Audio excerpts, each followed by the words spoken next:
Hello, everyone, and welcome to Kuli English Podcast. It's me, your host, Chris. So this is episode 48, but if it's your very first time listening to this podcast, like you haven't listened to any of the previous episodes, that's totally fine. I'm going to make sure that this episode is going to be very friendly for even if you have listened to no other previous episodes. And I just wanted to make a more recent self-introduction video because the episode 1 that I had, I don't think it's bad, but it's from a long time ago. It was from last year. And so I just want to make sure that if somebody's trying out this podcast, I do think when you try out a podcast, it's really good to start from the most recent episode. So not episode 1, but whatever episode that they uploaded most recently. Usually that's the one that I usually try to listen to. So this one, I can make it kind of more friendly. And then hopefully if you like it, then you can continue listening. And if you don't like it, it's totally fine. You shouldn't listen. If you don't like it, you shouldn't listen. And so in this episode, I'm going to be talking about English tips. And in particular, how can you use this podcast to help you learn English? And then also I'll do a little bit of self-introduction stuff. So I'll tell you about where I was born, where I live now, and then, what is my background with teaching English and stuff like that. So I can tell you that right now, actually. So I was born in the U.S., and I was raised in the U.S. too. So I lived all my life in the U.S. until 3 years ago when I moved to Japan. And then so in Japan, then, eventually I got fluent in Japanese. So my best language is English by far, and then Japanese. And then also I can speak some Chinese, but I'm not actually that good at it. And also, I should also mention that after I came to Japan, I stopped working as a software engineer. So for 5 years, I worked at Google as a software engineer. So I was writing code and stuff and then talking about code with people. And then I basically completely changed jobs. And then in Japan, I've been an English teacher. So I meet with people, all sorts of different ages. So sometimes kids and sometimes adults. And then they all have different goals, right? So some people are oh, I want to take something called the ACAN, which is an English test to get into college. So you have to take an English test to see how good your English is. And then you can use that to get into a Japanese college where they don't speak any English at all. It's kind of weird. And then some people, they, want to be able to speak English with foreigners. So foreigners to Japan, meaning anyone that's not from Japan, and they want to be able to speak English so that they can have conversations with them. And then, there's kids too. And kids always have all sorts of goals. I asked them what's your goal? And they'll say oh, I want to eat pasta. And it's it's not really what I'm asking. But, kids are kind of kids and you don't really know. And I used to teach at a conversation cafe. I've worked at a bar kind of place. And then I used to teach Fortnite. So if you don't know what Fortnite is, you don't have to know, but Fortnite is an online game where you shoot people, bang, bang, bang, bang.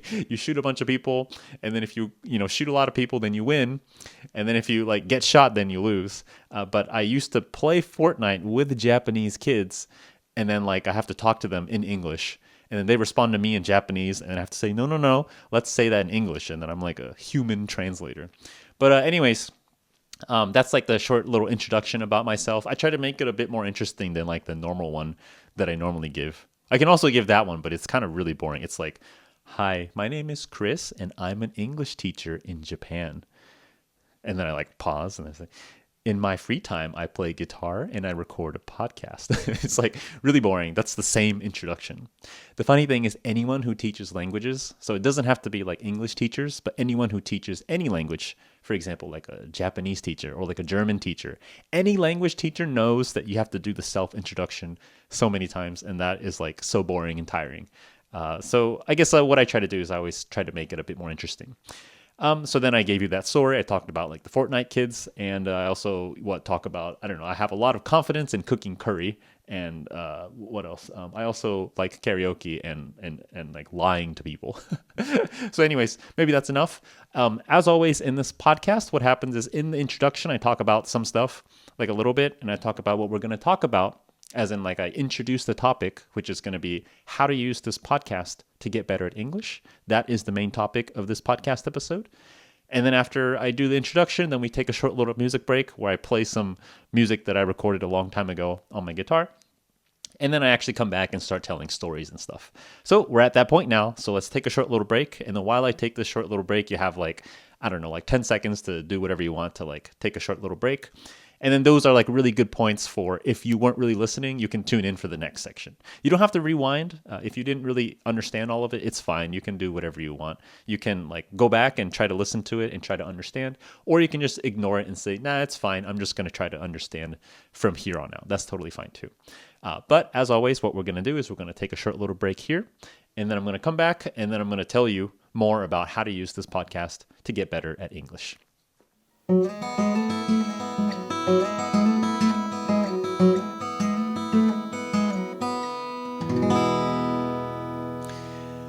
All right, so let's go ahead and get started with the real contents of this episode. So the real meat of this episode, the real stuff that I want to talk to you about. But first, I want to talk to you about quality versus quantity. Okay, so quality is like how good something is. So for example, like a high quality jacket, a low quality jacket, it means like a good jacket or like a kind of cheap jacket. And then quantity is like how many there are. So for example, maybe like, I don't know, 3 jackets versus like 1 jacket. And let me give you a more concrete example. So for example, suppose that it's your birthday or something. So, happy birthday. And I'm going to give you something. Okay, so I want to give you something. And that something is, I'm going to give you one of 2 choices. I'm going to give you 2 choices and I want you to pick one. And so in my mind, I'm thinking like, okay, so I've got a budget of like, I don't know, let's say $100, and I'm going to give this person a gift. It's actually a pretty big gift, but that $100, I'm going to ask you, which of these 2 ways do you want to spend it? Do you want the one with high quality or do you want the one with high quantity? And the one with high quality, as an example, is like, I'm going to take you to a nice like restaurant. I'm going to take you to a nice fancy sushi restaurant, and then I'm going to buy you a meal, and then, we can eat it and you can order whatever you want, and then I'm going to pay for it. But you only get to do it once, okay? And after this, there's no more presents. It's just that. Okay, so that is a high quality, low quantity restaurant, because you only get to do it once, but it's really high quality. And then now suppose that there's the second choice, okay? So I promised you I was going to give you 2 choices. So the first choice is high quality restaurant, and the second option is high quantity restaurant. Okay, so I promise I'm going to get back to talking about English in a second, but I give you these 2 options. And the second option is, instead of taking you to like a fancy sushi restaurant, I take you to like an okay sushi restaurant. And then you can order whatever you want there, and then I'm going to pay for it. But you can do that like 3 times, okay? And it's because like the money that I have in my mind, I have a budget in my mind of, let's say, $100, and like a fancy sushi restaurant, a fancy sushi meal in like the Bay Area or like in California, it's probably like $100. It's pretty expensive. And then if I take you to like some okay like sushi restaurant that's not super expensive, then probably, I think $30 is probably a good estimate. So it's actually a realistic option. If I only have $100, then there are these 2 choices. Do you want the high quality choice, or do you want the high quantity choice? Do you want the one with really good quality, or do you want the one that just has a bunch? Because, if you go to the sushi place like 3 times, you can eat a bunch, and, maybe you want that. And so, if I gave you this question, like nobody would say, oh, there's a right answer. The right answer is, of course, you have to go to this one, or of course, you have to go to that one. And it's because everybody has different preferences. And actually, so now I'm going to bring it back to talking about English, but I think learning English is very similar. A lot of people have different preferences of like, how they like to study and what works for them. And it's not only like quality versus quantity, but I guess there's also style as well. So for example, some people learned a lot of English from watching TV. There's this one TV show called Friends, which a lot of people like watch. And then it's a really, really long show. And I've watched like a little bit of it. I don't think it's actually that interesting, but like some people have watched a lot of that, and they say that they studied a lot of English successfully from that show. And so that's like a lot of watching TV. And then some people do a lot of reading. So they like, I don't know, read like the entire Harry Potter series in English, and then they read it from like beginning to end. And then they do it a second time, reading from beginning to end. And then I find it hard to like reread books that I've already read, but whatever works for them, right? So some of these people, they watch TV. Some of these people, they read books, and some other people, maybe they just study from like a textbook, and they study from a textbook because that's what they did in school, and then they just do that, and that's what works for them. But I think the truth is, it's kind of hard to know like what works best for you, because people have experiences of doing stuff, but they don't actually know if it's like actually right for them. So, for example, the person who watched a lot of Friends, like they may have watched a lot of Friends, but they didn't try reading Harry Potter. They didn't try like, taking these like special weird classes that they found online or something like that. And so because in my opinion, I think nobody really knows like what really high quality lessons are. I think the best answer is, instead of picking high quality, you want to pick the option that gives you really high quantity. So you want to pick the option that you can do a lot of. So if you watch Friends, if you watch like the English show, and then like it's pretty easy for you to like watch it for a long time, and then while you're watching it your mind is kind of thinking about English, I think that's good enough. Okay, so it's not like the best quality, but what really matters is it's a lot of quantity. So if you like are listening to English a lot, that's also good. And then if you're reading a lot, that's also good. Like anything is good. Okay, anything is fine. People are going to tell you, like, for when you learn Japanese, for example, people say like, oh, if you watch anime, you're going to learn weird Japanese, because they say like weird stuff like kisama, omae, or they have like all these like weird things in anime. And people say, oh, you're not supposed to copy that because then you're going to sound weird in real life. But the truth is, in my experience in Japan, like the people who are really, really good at Japanese, usually they have consumed a lot of quantity of something. So of anime or like some other things. And so some people who watch a lot of anime, they get like really good at Japanese. And yeah, maybe sometimes they say like a couple weird things, but the end product is, because they consumed so much quantity, like they get to a pretty high level, higher than someone who, tried to study a little bit and then studied hard for like a week and then they quit. So I think the most important thing is just quantity and like continuing to do it. And so as I talk about this, let me also talk about, I guess, my process of learning Japanese. So for me, when I moved to Japan like 3 years ago, I couldn't really order food. Or like I can order food if there's like an English menu or like an iPad or something, or like a touch, because you can always use Google Translate to like, take a picture of the thing and then it'll like translate it for you. And then I don't need Japanese, right? But then sometimes like the scariest thing is like you go to a place and I thought you can order it via a tablet, but actually like it's a person who comes and it's like, hi, ご注文お伺いします or something like that. And then they ask you like, oh, can I take your order? And then that's when I get nervous, right? So I'm like sweating. I'm like, I don't even know what the word chumo means, which means order. But So for learning Japanese, I tried a lot of different things. So I took a lot of different private lessons with different teachers. And then the thing that I think, the one thing that I think stood out to me the most was listening to a Japanese podcast. And so I talk about this podcast a lot because I'm a big fan of it. And you don't have to listen to it, but if you're learning Japanese, you can listen to it. It's called the You Use Japanese podcast. And then there's the Japanese guy, and he kind of talks in like an easy to understand way in Japanese. And I didn't really understand all of it, but it was really easy to listen to a lot of it. And there's like multiple reasons for why it was easy to listen to. Number one, like the way that he talks is like easy to understand. And then also number two, I guess if I didn't understand, like it wasn't stressful. Okay, so if I like went to like an event and then like I'm like talking to people in Japanese and I have to work really hard on using my Japanese that I'm not yet comfortable with, then that might be really hard. It might be hard because I don't want to mess up. It's like awkward to meet people for the first time. And then sometimes I might feel like stressed or I might feel like tired. I want to go home. But listening to a podcast, it's like really easy to fit into your life. Okay, so like I would listen to the podcast while I did laundry. I would listen to the podcast like before I went to sleep. And I'm not saying that you have to do it, but I'm saying like I think a lot of people will find podcasts easy to listen to, like and fit into their life. So even when you're like going to the bathroom or like getting ready in the mornings, like a lot of the times you're actually just kind of available, and maybe you're busy doing something, but you're not 100% busy. Okay, 100% busy meaning like you're really focused on work. You can't listen to music. You have to really focus on work. But a lot of our lives, in like everyday life, it's like kind of boring, and it's boring in a good way because it's like calm and stable. So like if I'm like eating something alone, and I'm not talking to anyone, then, I could be looking at my phone, or I could like, put in some earphones and listen to a podcast. So I always thought that the Japanese podcast was a really good way for me to learn Japanese.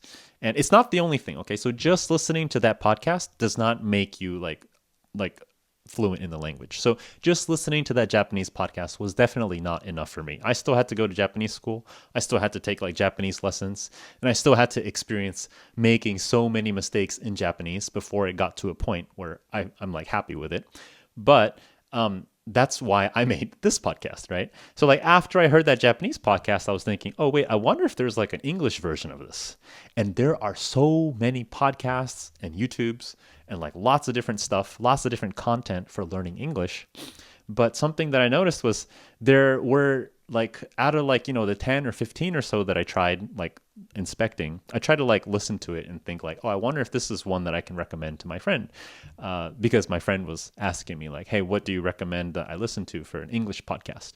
And then I couldn't actually find one that I thought I was happy with. And it's because most podcasts, they are either, they're usually like too easy. If they're too easy, then it's kind of boring. All right. And so the easy podcasts, they usually go like, hello, today we will be talking about the word can. For example, can you come to my house tomorrow? Can you come to my house tomorrow? Please repeat after me. Can you come to my house tomorrow? And then it's like, these are like kind of really boring. So you can imagine, if you're like really like, just doing normal everyday stuff. Let's say I'm like doing the laundry, I'm washing the dishes or something. Then, I want to listen to something that's a little bit interesting. So even though it's easy to understand and it's good for me, because it's not that interesting, like I don't really want to do it. And then there's the opposite extreme, which is like if you're listening to something that's too hard.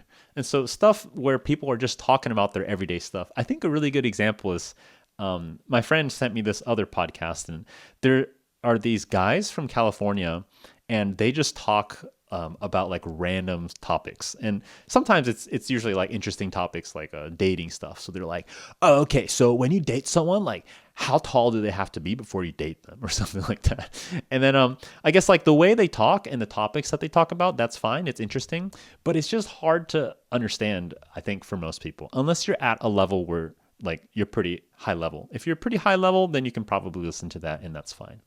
But I didn't find any like good like intermediate level podcasts. So I want something that like is pretty interesting, but at the same time it's not like too hard. And then so because I couldn't find any of those, I thought, okay, well, why don't I go ahead and make one? So then like 2 years ago or 3 years ago, like I started making a podcast, and it was my old podcast. It was called Chestnut English Podcast. But then, after a year or two, I decided, okay, actually, there are a couple different things I want to change. I want to make it really high quality. So what I did was I basically stopped making that podcast, and I like took down the episodes so that people don't listen to them. And then I started making a new one, which is this podcast. So Kuli English Podcast. This is like version 2 of my podcast of like teaching English stuff.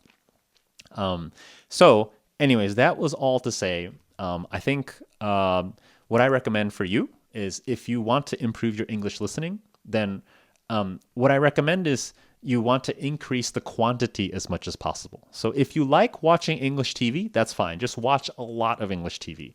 Watch it and make sure that you keep that feeling of, oh, this is kind of interesting, or like, oh, I kind of enjoy this. Because if you don't enjoy it, like if you are only motivated by, I don't know, like I want to like pass this test or something like that, then like as soon as that test is over, then you're not really going to continue your studying.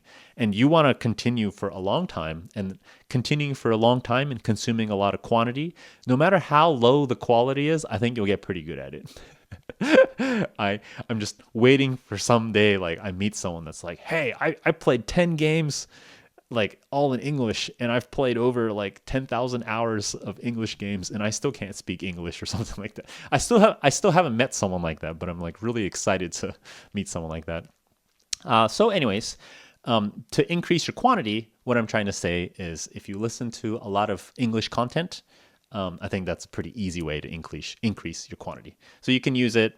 You can like listen on the train. You can listen when you're like pooping. You can listen, right as you wake up in the morning when you're like laying around in bed. Like there are a lot of small, tiny moments of time where you can like fit in something. And if you can do it in a way that doesn't really cost you emotional energy, so by that I mean like when you listen to it, it's not like tiring, it doesn't stress you out, then that's good. So then like that's my goal with this podcast. I want people who are like pooping to when you're sitting and they're like, pooping and they're thinking like, okay, I'm like looking through Instagram, and then they think, oh, well, maybe, looking through Instagram is fine. I like looking at pictures and stuff, but I'm not listening to anything. And then they're like, aha, why don't I listen to Kuli English podcast? Why don't I go ahead and try out this thing that he said? And then so you like, you run that in the background while you're pooping. And then, in the podcast, it's like, hello, everyone, I'm Kuli English Podcast, and I'm going to teach you English or something like that. And then they can take that while they scroll through Instagram. So I'm not saying that when you poop, you must study hard. You must bring your book in there or something. No. I just mean like if there are small amounts of like areas of time, small amounts of time where you can fit in a little bit of listening, then I think a podcast is a pretty good format for that. And of course, if you like prefer something more active, then you could watch the YouTube version. So every single podcast episode that I have, there is a YouTube version where it has the exact same contents, except you can see the recording of like my face talking. And so I'm like, standing in my room. I have like my special microphone, and then I'm recording. And then also on YouTube, I upload like the transcript. The transcript meaning it has like all the subtitles and all the words. So then like if you wanted to read along like subtitles, or if there was like some part where you couldn't really hear it, or you want to check, wait a minute, how do you spell this word or something? Then you can look at the subtitles. So I guess that was the really long spiel. Spiel meaning like a sales pitch. Like I'm trying to tell you that this is good. That was a long spiel of this like podcast thing. But that was so long that now I need a break. So let's take a short little music break. And then I'm going to come back and I'll tell you about something a bit more interesting.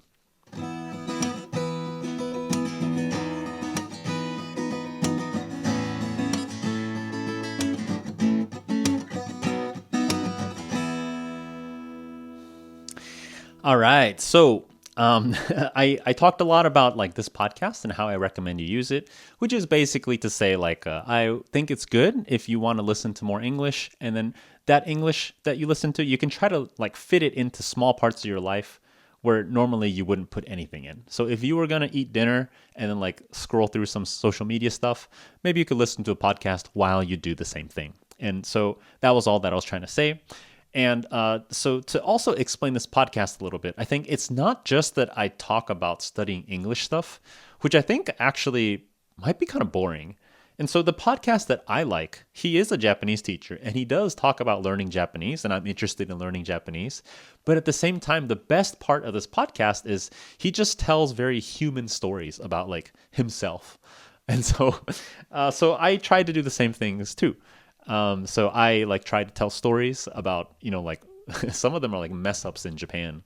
And so, I think, if you haven't listened to episode 1 or 2, and like this episode is meant for those people who are just like starting out in this podcast, episode 1 and 2 tried to do that, right? So in episode 1, I talked about, like, oh, welcome to this podcast. And then like, here's how I recommend you learn.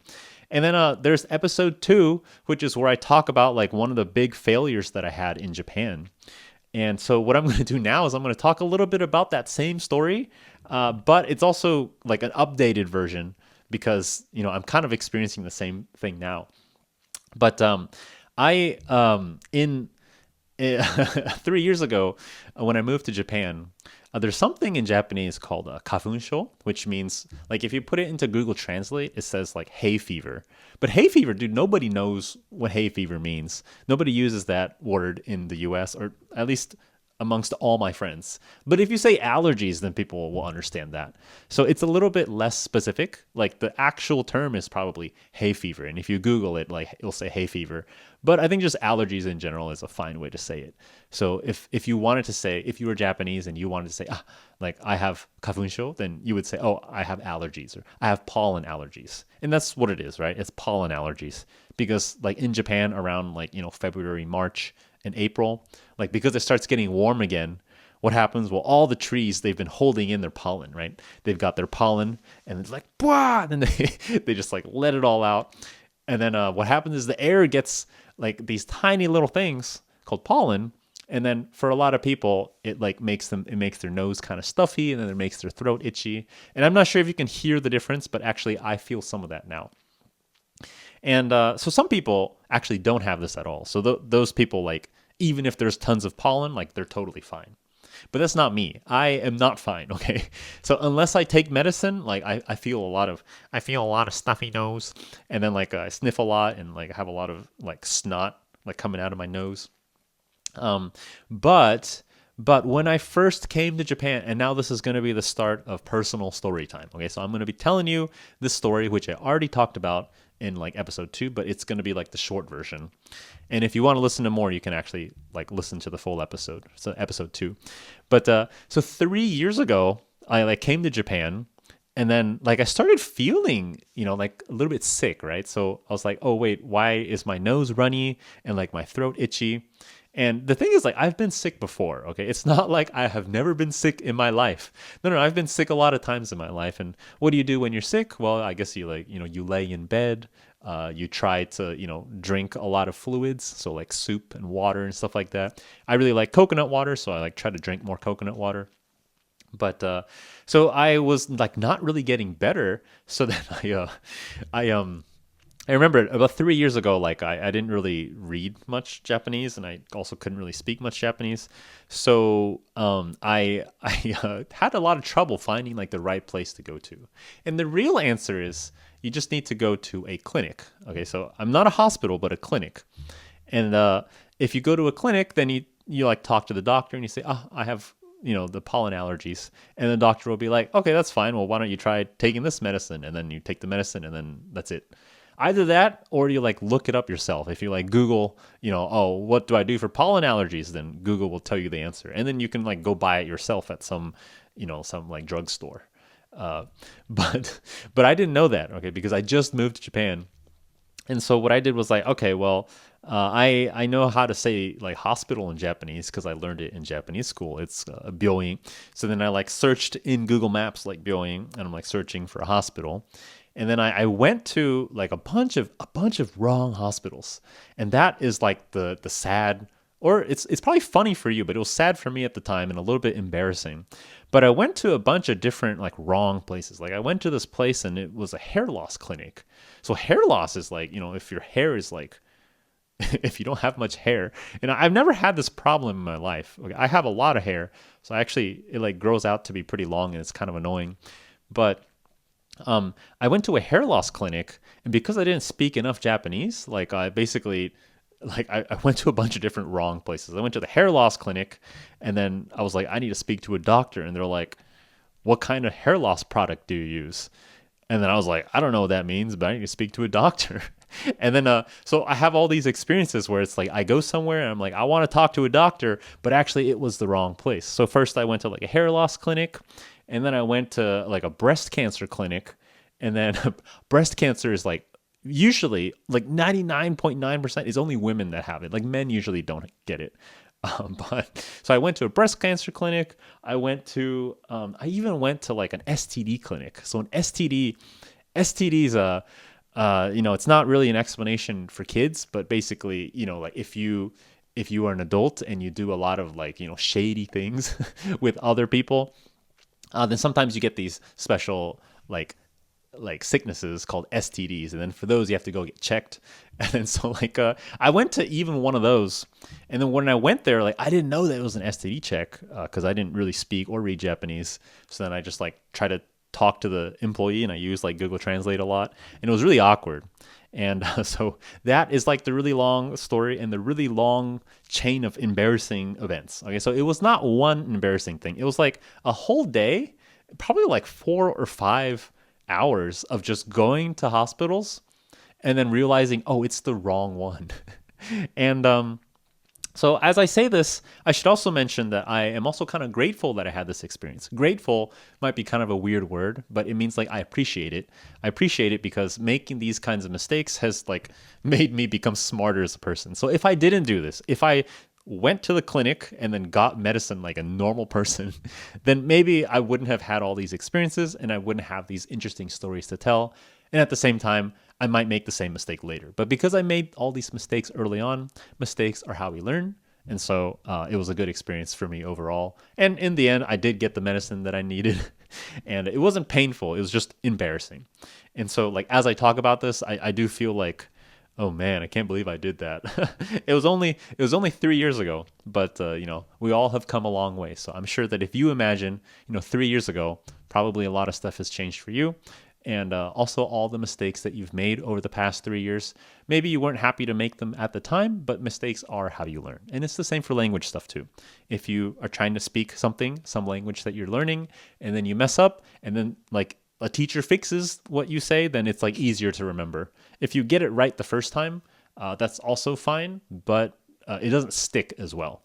And this is like something that there's some research that shows that when you explain something, if you start with like a misconception meaning like something that people believe but it's wrong. If you start with like the wrong version and then you explain why it's wrong and then you talk about the right version, like usually that is like easier to remember than if someone were to directly explain the right version. And I don't really have a good example of that. But in the end, I think it's going to be more quantity and more quality if you spend a bunch of time on this one thing. So anyways, maybe that's, I'm not sure, maybe that's good enough for this episode. As an introduction, the main things that I wanted to talk about are like, how can you use this podcast to study English? And the main answer is like, the short answer is like, listen to this podcast while you poop or something like that.